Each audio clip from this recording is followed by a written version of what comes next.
Jumpa lagi dengan Bu Rina. Anak-anak yang terkasih, hari ini Bu Rina punya sebuah cerita. Mau tahu ceritanya? Nah, ceritanya ini tentang Didi, Dini, dan ayahnya. Didi dan Dini diajak ayahnya untuk berkemah di sebuah bukit di tepi danau. Ketika ayahnya sedang mendirikan tenda, Didi dan Dini bermain kejar-kejaran. Papanya berpesan kepada Dini dan Didi agar tidak bermain jauh-jauh, apalagi masuk ke hutan itu. Ketika sedang asik bermain, Didi dan Dini tidak sengaja mereka masuk dalam hutan itu dan tersesat. Mereka tidak tahu jalan pulang. Di dalam kegelapan itu, mereka ketakutan. Bahkan ketika mereka melihat bayang-bayang, mereka mengira itu adalah sebuah hantu. Mereka takut sekali. Bayangan itu tiba-tiba bertanya, siapa ya itu? Siapa ya itu? Mereka semakin takut. Bahkan mereka lari dan Didi dan Dini berteriak ketakutan. Bahkan mereka berteriak, hantu, hantu, papa, tolong pak. Lalu bayangan itu berkata, jangan takut nak, ini papa. Tapi Didi dan Dini semakin ketakutan. Mereka menjerit-jerit sangat ketakutan. Papa berusaha meyakinkan Dini dan Didi. Papa ini memanggil satu persatu nama mereka. Didi, Dini, ini papa nak, jangan takut, ini papa. Sambil meyakinkan papa bahwa ini papahnya. Dini ini papa, Didi ini papa. Dia menyorotkan lampu senter. Papa meyakinkan bahwa ini adalah papahnya. Akhirnya Didi dan Dini mengenali bahwa itu adalah suara papahnya. Mereka memanggil papa, ini Dini dan Didi. Akhirnya Dini dan Didi berlarian menuju papa, berhamburan memeluk papa. Nah, lalu papa memeluk mereka dan menasihati agar Didi dan Dini selalu ingat pesan papa, mematuhi aturan agar tidak celaka. Nah, anak-anak juga tidak boleh bermain sembarangan, harus mematuhi aturan ya, agar kita tidak celaka. Nah, sekarang coba dijawab pertanyaan Bu Rina berdasarkan cerita di atas.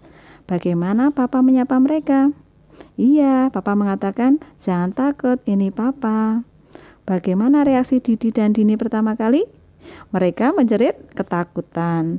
Apa yang Papa lakukan untuk meyakinkan mereka bahwa Papa bukan hantu? Dengan memanggil mereka satu persatu.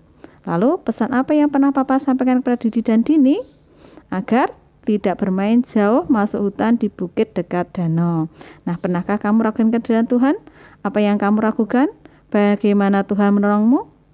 Nah, tentu kita tidak pernah meragukan kehadiran Tuhan. Tuhan selalu menolong hidup kita. Nah, anak terkasih, pernahkah para murid juga mengalami seperti Dini dan Didi? Ternyata mereka pernah loh. Para murid terkejut ketika Yesus ada di tengah-tengah mereka. Mereka mengira Yesus adalah hantu karena para murid tahu Yesus sudah mati. Tapi akhirnya mereka mengenali suara Yesus dari cara Yesus menyapa mereka. Damai sejahtera bagi kamu. Yesus meyakinkan mereka dengan menunjukkan luka-lukanya agar diraba oleh para murid. Selain itu, Yesus juga makan sepotong ikan goreng di depan mata para murid. Dengan demikian, para murid sadar dan percaya bahwa yang ada di hadapan mereka adalah benar-benar guru mereka, Yesus. Lalu, Yesus juga mengingatkan perkataan-perkataannya yang pernah dikatakan kepada para murid sebelum Yesus wafat, yaitu mengenai penderitaan, kematian, dan kebangkitannya yang menyatakan bahwa ia adalah Mesias. Para murid tidak hanya perlu percaya bahwa Yesus benar-benar bangkit, tapi Yesus menyatakan bahwa para murid adalah saksi dan harus siap diutus. Anak yang terkasih, Tuhan Yesus ingin agar kita semua menjadi saksinya dan siap diutus untuk melayani. Nah, bagaimana kita bisa menjadi saksinya dan diutus di zaman sekarang ini? Anak-anak tentu harus dengan rajin berdoa, mengikuti misa, rajin membaca kitab suci, dan pergi ke Bina Iman supaya hubungan kasih kalian dengan Yesus kuat dan bertumbuh terus. Dengan demikian, kalian juga bisa merasakan kasih Yesus dan menikmati kebaikan-kebaikannya.